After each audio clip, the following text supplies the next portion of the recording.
What's going on, everybody? It's your buddy, it's your pal Spaz Phoenix, the YWC Reality Check, and we're here today to talk about something we haven't talked about properly on this channel in quite a long time, and that's NXT UK. More specifically, the NXT UK Takeover Cardiff pay-per-view that's happening this Saturday at around 2 o'clock my time on the WWE Network. Haven't really covered NXT UK properly, just because I haven't really been catching up. So, doing this a bit blind, so it's going to be a bit more of here's who's fighting and here's who I like type of stuff. But I haven't, everything leading up to that SummerSlam weekend that you guys know that I went on, and everything subsequent from that to going back to work to catching up with work to social stuff, and the fact that main NXT is the thing that I like to focus on this channel more than anything else, all this and AEW and all that sort of thing. Basically, NXT UK fell to the wayside, is what I'm saying, and I haven't caught up, and there's a pay-per-view, and here's sort of where we are. And to make it even worse, I don't have a co-host for talking about NXT UK, because I don't know anybody who really follows it with any particular regularity, which was one of the reasons I wanted to cover it. But that's another story for another day. There are 5 cool matches on this card. Before we get into any of that, and I'm out of breath, I'm going to put my cards on the table like I always do. About 5 minutes before I started recording, I slammed my 2 smallest toes against the edge of that door behind me, and I'm really trying to ignore that at this particular point. So if I sound like I'm a little out of breath or I'm wincing a little bit, little window into my life, that's what I did, and that's why the expression on my face might look like I mildly want to kill somebody, because I can't really feel my little toe. That's awesome, isn't it? Let's talk about one thing before we get into this pay-per-view, because this weekend, and I'm not shading anybody here, it's a jacked weekend for wrestling, isn't it? It's a jacked weekend, and it's about as far away from WWE as you can get. I mean, we know we have All Out. Guapo and I are going to be up here sometime later to talk about All Out, because that's what we do. Obviously, this pay-per-view is happening in Cardiff, and for those of you that follow New Japan, they are doing their show. I believe it's called Royal Quest. If it's not called Royal Quest, somebody let me know down in the box below. No shade on anybody that watches New Japan, but you guys know I don't. For those of you that watch all 3 brands, I don't know how you're surviving this weekend unless you're taking Monday off. I don't have to take Monday off because it's a stat holiday here in Canada. So that's a thing. Maybe I should give New Japan a shot, shouldn't I? No, that's not going to fit in my schedule at all. But I do want to address one thing as far as this big loaded weekend goes, and it's the second last time I'm going to address it, because we'll probably talk about it when we talk about All Out tomorrow. And it's this idea that the AEW fans have propagated that that Takeover Cardiff was created as a stab at All Out. I get it. AEW is the new kid on the block. WWE is the established power. You want to take the jabs as much as you can. They tried to do it. They tried to do it with the fucking Evolve show, which was just sad, in my opinion. I am looking forward to watching All Out and this show, and I can watch All Out and this show. And the logic is simply this: they're not taking a television audience from All Out, because this happens at 2 in the afternoon. My time, and I can only go by my time, take your time wherever you are in the world. But this goes on 2 p.m. my time. So a nice little afternoon show, 5 matches, you know, quick boom, boom, boom. I know there's 9 matches or so on the All Out card. But then several hours later, I think it's like 5 hours later, 7 p.m. my time is when we get All Out. So you're not taking any TV audience away from AEW. And also, it's in the UK. It's taking place in Cardiff, Wales. How are they taking any physical audience? So they're not taking any. And I go back to the Evolve example, because Evolve, yes, WWE have a working relationship with Evolve. People that have been in NXT or moved forward to the main roster, as it were, a lot of them came from Evolve. A lot of them were very vocal about how Evolve helped them get to NXT, etc., etc., etc. WWE decided to give them a platform for their already existing 10th anniversary show on the same night as, what was it, Fyter Fest? And I'm not gonna lie, I'm a WWE guy. You guys know this. I still watched AEW first. I watched the thing the next day. Highlight of that for me was seeing Shotzi Blackheart on my TV. That was fucking amazing. But you didn't even really have an argument then, and you definitely don't have one now. One's happening at 7 in the evening, one's happening at 2 in the afternoon, one's happening in, what is it, Chicago? Because CM Punk's gonna show up, except no, he's not. And one is happening in Cardiff, Wales. I'm going to enjoy this show. We're going to talk about why. I'm going to enjoy All Out. When we come to a bigger show, if AEW decide to put a pay-per-view on a Sunday, they can.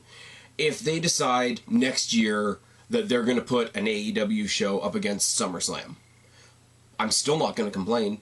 I'm still going to watch both shows. I'll have to tape one of them, you know. I'll watch one on TV and I'll catch the other one on the Fight app or whatever we have to do. If AEW come to Canada and I get tickets to an AEW show, guess what? I'm going to go to the AEW show and then I'm going to come home and watch the... It's not like... I hate to make this example because everybody else is making it, but it's not the Monday Night Wars where you had to pick which channel you were watching on Monday night. You don't.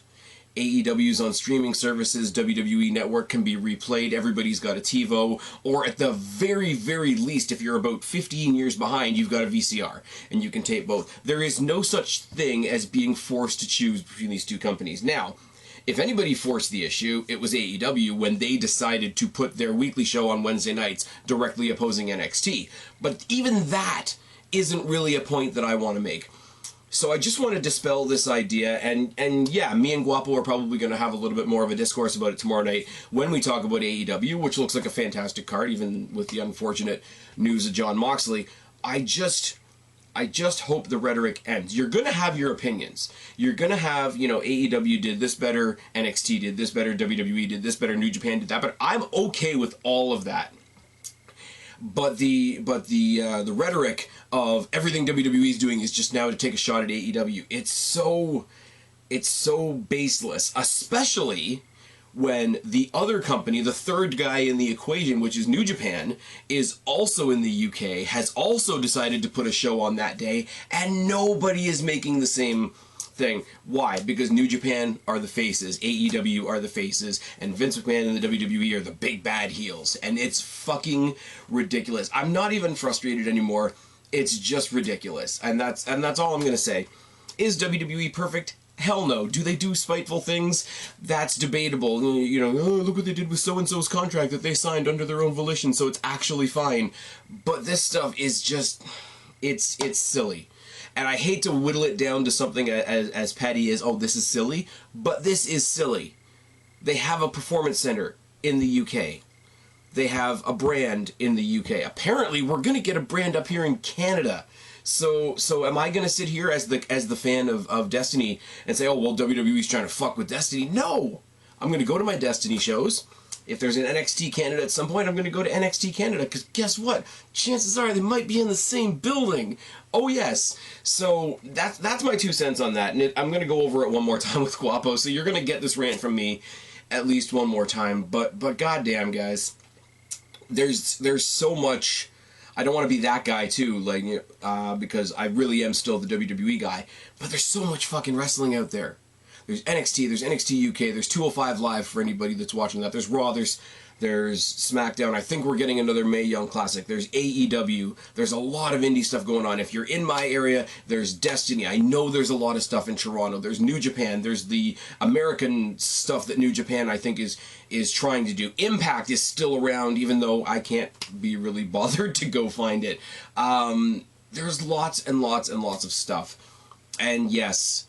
a lot of things are going to fall on the same date. I'm just saying. Look at how many other wrestling companies do a show or put on some sort of presentation the same weekend as WrestleMania, whatever weekend WrestleMania is, and now are they trying to stick it to WWE? No, they've decided that, like, hey, there's a lot of hype about wrestling this weekend. Why don't we all cash in on it? Why don't we all enjoy it? I've rambled on for that for far too long. The other piece of news that I'm going to quickly go over before we get into the actual card is the news that apparently Cesaro is going to show up in NXT UK. Now, I want to think that this is a shot in the arm for them, but the pessimist side of me thinks it's really easy for WWE to throw him over there because he's from Switzerland. He's not exactly a born and bred American boy, is he? And it's easy to throw him over there because they're not doing anything with him on the main roster, are they? I mean, he's having good matches with people, don't get me wrong. I think he had a good match with Cedric Alexander. What was it, like this week or last week? I don't even remember. That's how unmemorable it was. I do think the hard-hitting style of some of the people in NXT UK, I think Cesaro could find himself a new home there. I mean, I know you look at people like Fandango and Tyler Breeze that went back to NXT proper, and I think they're going to be received a lot better there. I think this could be a new move for Cesaro, and if that is a move, I mean, they moved once they completely obliterated Sanity. They put Alexander Wolf over there to join Imperium, which we're going to talk about later on. They put Killian Dane back on NXT to destroy Matt Riddle. So this idea of people starting to go back or finding their niches elsewhere is happening. And I'm sorry, he's a much better transplant to NXT UK than Cassius Ohno is. Cassius Ohno belongs somewhere for sure, and that very specific somewhere that Cassius Ohno belongs is not on my television. Now, one of the rumors I heard is that he's going to take up a random unannounced match with his former tag team partner of Cassius Ohno, or what is it, Chris Hero and Claudio Castagnoli, were they? I don't know. I never watched them when they were a tag team, and the difference being I really like watching Cesaro in the ring, and Cassius Ohno is Cassius Ohno. Now, everybody's saying that wouldn't it be wild if we had a random match between Cesaro and Pete Dunne, totally unannounced, and it would be great. And it would be great. It would be great for that element of you guys should really tune into this brand because you never know what's going to happen. But the other side of that coin is with the greatness of that match, the reaction is going to be from a lot of people, why the hell wouldn't you tell us this is happening? Also, Pete Dunne has sort of moved back to NXT proper, so I don't know how that would really work. What I would suggest, I don't think he's going to be stepping up to Walter. I don't think he's going to be stepping up to Tyler Bate or anybody like that. And as I say, I don't want to see him in the tag team division because that would probably mean putting him back with Cassius Ohno. I would love to see him randomly go up against another guy. Sorry, guys. Another guy that does not have a match tonight, and that is the bitter, twisted version of Finn Balor, Jordan Devlin. Because Jordan Devlin indeed took on Finn Balor at the last Takeover in sort of an unannounced match because Finn Balor went over there and he was the surprise guy. And I mean, it was a great match. I mean, for those of you that know, I've been told a little bit about it. There's a lot of history and training and workmanship between Finn Balor and Jordan Devlin, which made for a great match. But also just for the simple, Finn Balor's great, Jordan Devlin's great. Finn Balor decided to pop by the NXT UK pay-per-view. But if we want to make Jordan Devlin, who's not really in a title picture right now, he's not exactly the kind of guy that's going to have a tag team partner. He's not in the world title picture right now because I'm sorry, if you put him up against Walter, he's going to get flattened into an Irish pancake. If you want to set up this little niche for him, I've said that a lot. I've said niche a lot in this video. But if you want to set up that little niche for him on these shows where he just takes on whoever's visiting, you could do a lot with that. I mean, he had the match with Finn Balor, as I say. I think he could have a great match with Cesaro. It's something I've never seen before. I'm sure they've met somewhere on the indies, but on this stage it would be a first time ever. WWE loves that. And yeah, just set a precedent for like whoever's not being used on whatever roster, do a random pop by on NXT UK, which is the brand that has probably the least recognition. So my vote, for whatever it counts for, I would love to see an unannounced match between Cesaro, Jordan Devlin. Now that I've said it, it's not going to happen. So we're just going to move on into the actual card. The women's title Kaylee Ray, who won a women's #1 contendership battle royal back when I was watching. I think that was when they were still filming their episodes at the Download Festival, which I thought was a really neat idea. Go back and see what I thought of that. She's taking on Toni Storm. They've played up this idea that they used to be friends. They know each other really well. So Kaylee Ray, who's this vindictive little bitchy, but like also cerebral type person, she knows exactly how to turn Toni Storm's screws and get the emotional element out of it. She's done a lot of, like, I'm sorry to say, but cliche wrestling stuff. Oh, you've been working so hard to make your dream happen. Oh, you left your family behind. Your family left you behind. And it's multi-time tread storytelling. It's been done 100 times. It's not exactly the greatest, but she has this delivery, and she had, like, the Scottish accent. And Nikki Cross, back when she was doing more crazy stuff rather than this cool team that she's doing with Alexa Bliss now, she sort of had the same thing. She could say the same devious thing. You could give Nikki Cross or Kaylee Ray like a Randy Orton promo, like a bog standard Randy Orton pre-written promo, and it would sound differently coming from them because they have that devious tone. And I'm sorry, all it is where we come from in the world, but accents make things work. They just do. Toni Storm, as I've said a million times, you guys heard me talking about Rhea Ripley last night on my NXT review and her big standoff with Shayna Baszler. Rhea Ripley's a fucking star. Toni Storm is a fucking rock star. So to see this other side of her where, you know, she's got this old friend that's turned on her, you know, it is kind of cool in the sense of, you know, that, again, I hesitate to say old time storytelling, but like, oh friend, why have you forsaken me? Like that, like sadness and anger and genuine, like, under the skinness is a totally different side of Toni Storm than we've seen before, where she's just the rock star and she's gonna get it done and she's gonna kick your ass and you know, it's Toni time, it's party time, it's champ time, whatever. Kaylee Ray has brought a different side of that. Now, do I think Kaylee Ray is gonna win? Absolutely not, because I like Kaylee Ray, but she's nowhere near the star that Toni Storm is. The other side of that argument is I would love to see Toni Storm take the route of Rhea Ripley and of Pete Dunne and move over to the proper NXT. Now, this is the thing. There's a long dialogue with wrestling fans, with people who cover wrestling. I mean, you can listen to myself, you can listen to guys like Joe Cronin, OKFabe, you can listen to the guys at What Culture, and the dreaded call-up, and how NXT talents are massively mistreated, and we're going to talk about something else later on that's very similar, but how they're massively mistreated when they come up from NXT. Now that's going to change when NXT becomes a weekly show on television and it's just a third brand, and the whole idea of coming up is obviously going to change. But I do like this idea that people can come up from wherever they are to NXT. We've seen Drew Gulak do it, we've seen Pete Dunne do it more than once, we just saw Rhea Ripley do it this week. I wouldn't mind Kaylee Ray picking up the title and sort of forging ahead with it herself if it was on the back of people like Rhea Ripley and Toni Storm moving up to the real NXT. I don't know that that's necessarily happening, though, because I don't know that they'd move Rhea Ripley and Toni Storm up at the same time. If I had faith in the main roster at all, I would say put Toni Storm on Raw, put her face-to-face with Becky Lynch, get Sasha Banks out of the way, because that's what she is, and go forward. But there is no faith on the main roster, so move her up to NXT proper.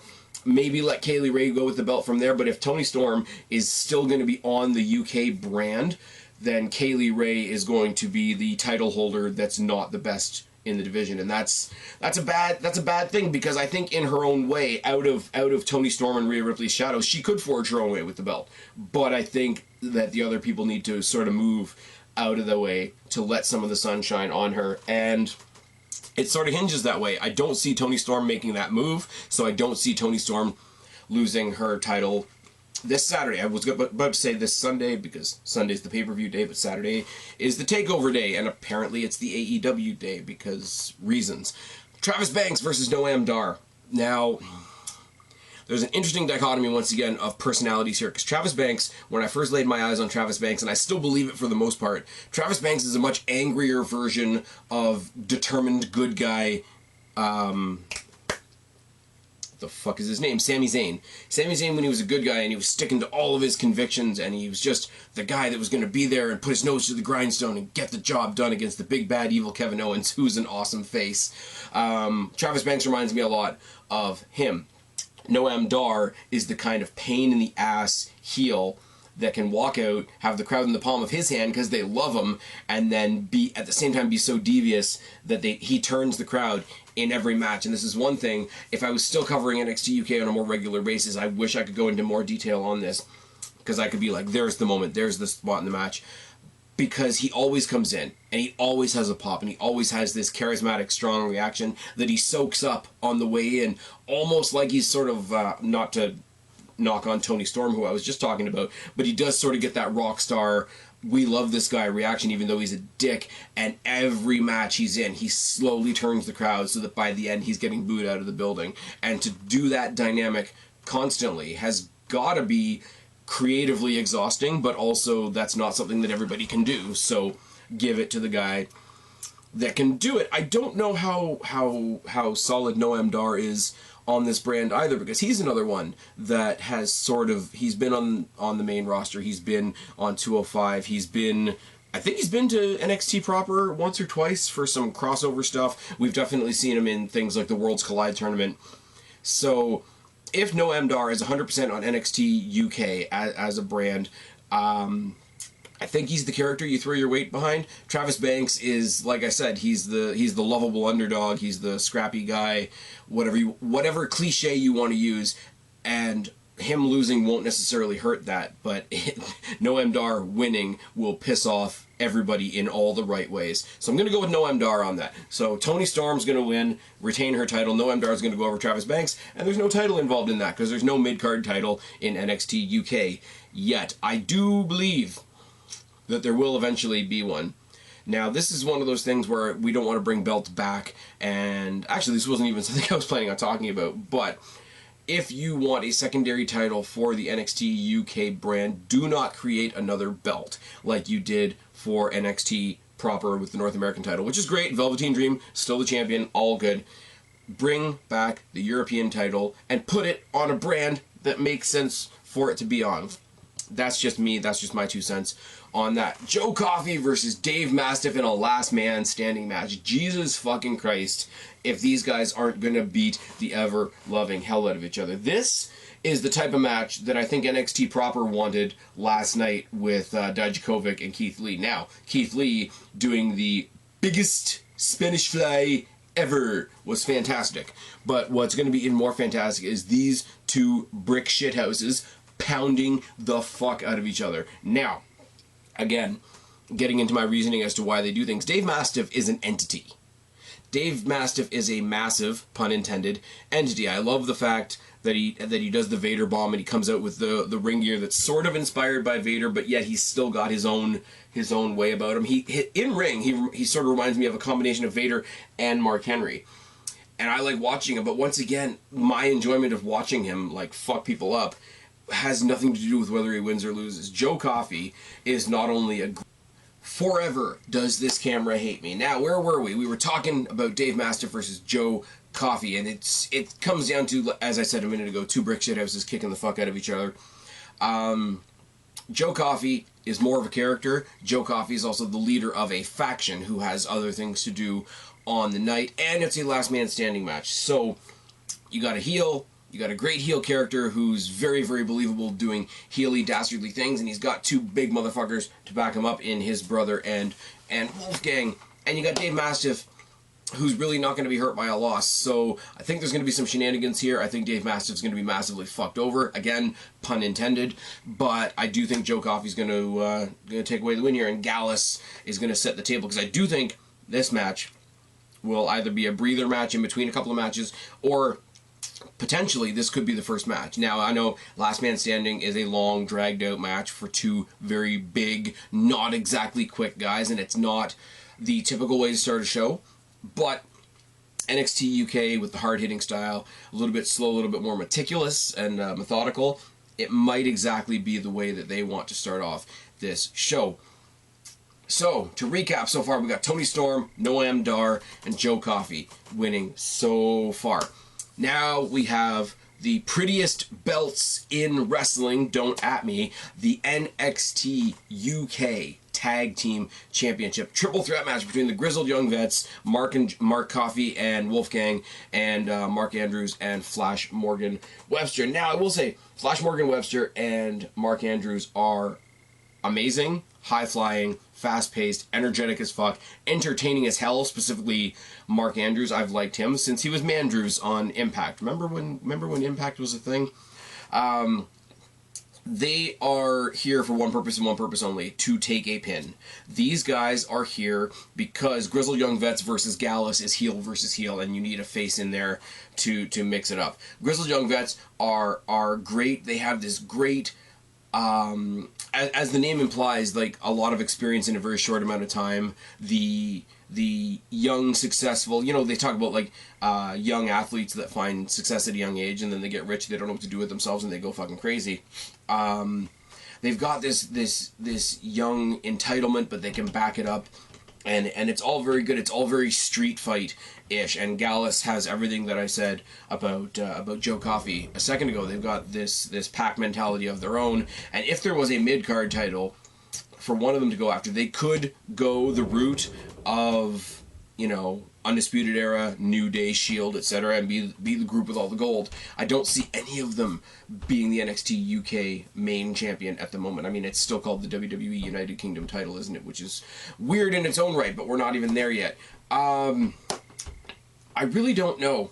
I really don't know which way this is going to go. Grizzled Young Vets are great, but those titles have had exactly one holder, and it's weird.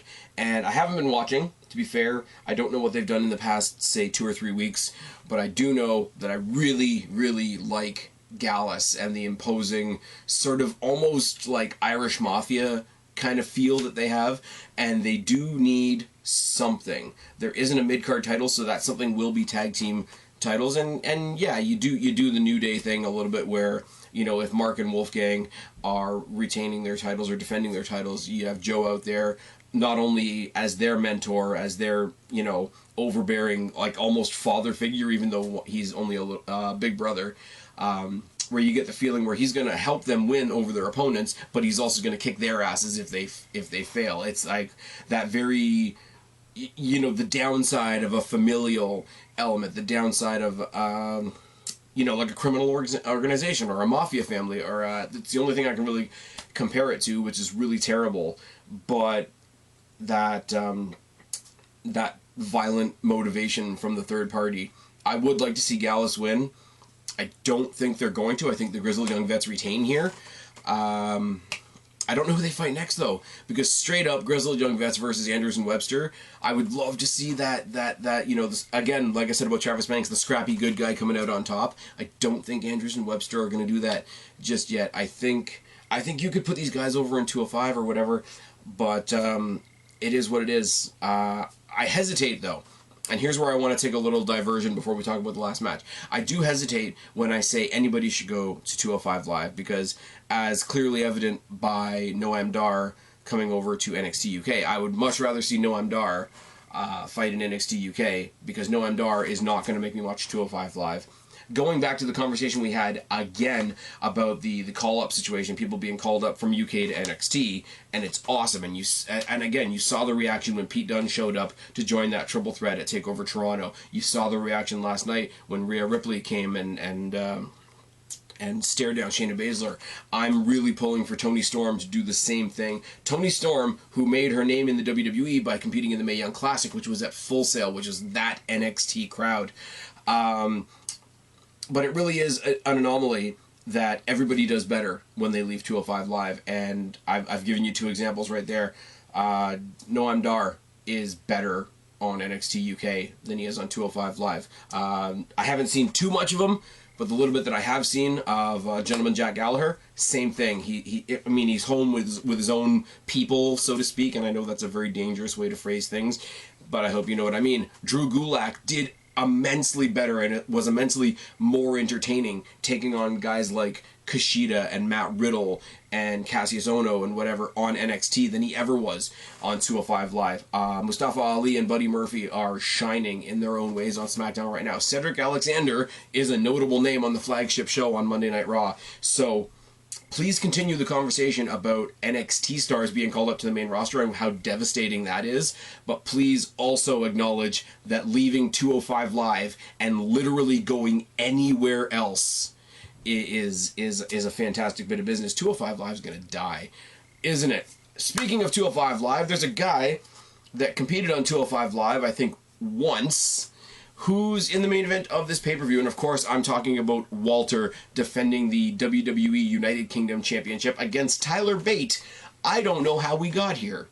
As I said, I haven't watched in the past couple of weeks. I know, or I've heard, that Trent Seven is injured. Somebody correct that for me down in the box below if that's wrong. Pete Dunne is off doing NXT America stuff. I think he's still going after Velveteen Dream. I think he's also going to have another fight with Roderick Strong, if you want me to be completely honest with you. So Pete Dunne is on the other side of the world. Trent Seven, I believe, is injured. And then you got Tyler Bate, who's tiny dude, taking on Walter, who's a huge dude, and has 3 guys to back him up. I would love nothing more. This is my bias, as I've said 100 times now. I've been very lucky to see Mustache Mountain and Pete Dunne compete live here in Mississauga at Destiny Wrestling. I have a huge bias for all 3 of those guys, specifically Tyler Bate, because he is a fucking anomaly. He was the smallest guy in the tag team match when I saw them a couple weeks ago at can't think of the name of the show now. That's really, really bad. Destiny Icons 2. One of the 2 main events was the Mustache Mountain taking on Josh Alexander and Michael Elgin. Smallest guy in the match, still throwing everybody else around.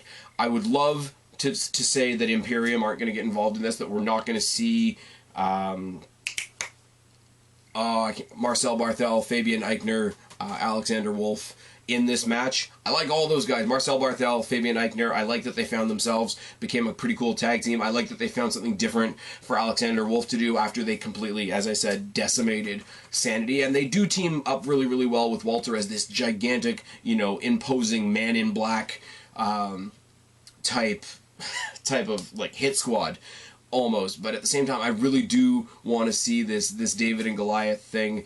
As cliche as it is, and we've talked about a lot of cliches, there's a lot of cliches that could play out in this show on Saturday, but this is one that I really do want to see, because Tyler Bate is the kind of guy who can really, really pull off this David and Goliath, this cat and mouse type of idea, because I don't think in any way, shape, or form that Tyler Bate is winning this match. Walter's going to destroy him.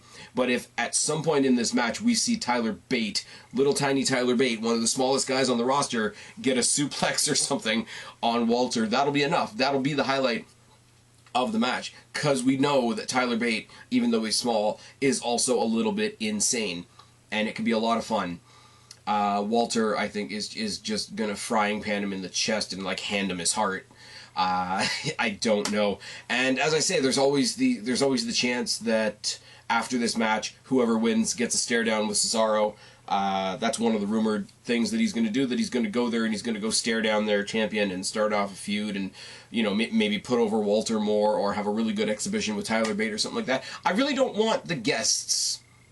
And this is another side note, and I've diverted a lot in this video. That's why I need a co-host. I really don't want to see Cesaro in this guest role in the main event scene, if that makes sense. I want NXT UK stars to be the main event scene, and I want whoever goes in to help them beef up the mid-card. That's why I said the Jordan Devlin thing. I wouldn't mind Cesaro versus Noam Dar. I wouldn't mind, depending on which way Cesaro wants to go, because Cesaro can kind of go face, heel, tweener, whatever. Cesaro versus Travis Banks.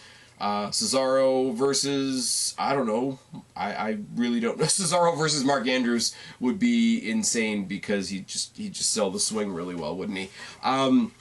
This has the potential to be a really good card. I know there's a lot of other stuff happening this weekend. I hope the New Japan fans enjoy Royal Quest. I know we're going to enjoy AEW. Guapo and I are going to talk about that later. I'm going to enjoy this show. As I said at the beginning, I know that there is a huge desire to to pick a flag, to sort of carry your flag to your side of the field and say, I'm an NXT guy, I'm an AEW guy, I'm anything but WWE guy, I'm a New Japan guy, I'm a Destiny guy, but at the same time, and I'm being super cheesy when I say this, I know, because I'm in a rambly mood tonight because my foot still hurts, and I'm trying to distract myself from my foot hurting, but just acknowledge that there is a fucking fantastic amount of wrestling happening this weekend. I know that the people that I listen to, that I watch, that I talk to, that do watch New Japan are really, really excited about this card. I can't speak about it intelligently, so I'm not going to try. This is a lot of fun. We got 5 matches with a potential for Cesaro doing something. We got 9 matches on the AEW card leading into their TV deal. We got Fox deals coming up soon. We got NXT going to regular TV, even though that fucks us over here in Canada. But that's another story for another day. I hope I've shared a little bit more of a positive outlook on this weekend with you guys. That's about all I can say about a show that I haven't watched in ages. I've been Spaz, your YWC Reality Check. Subscribe up there, talk down there, start a conversation. Keep all these conversations going. Don't be a stranger. I'll talk to each and every last one of you later. But for right now, I am tagging out. Bye, guys.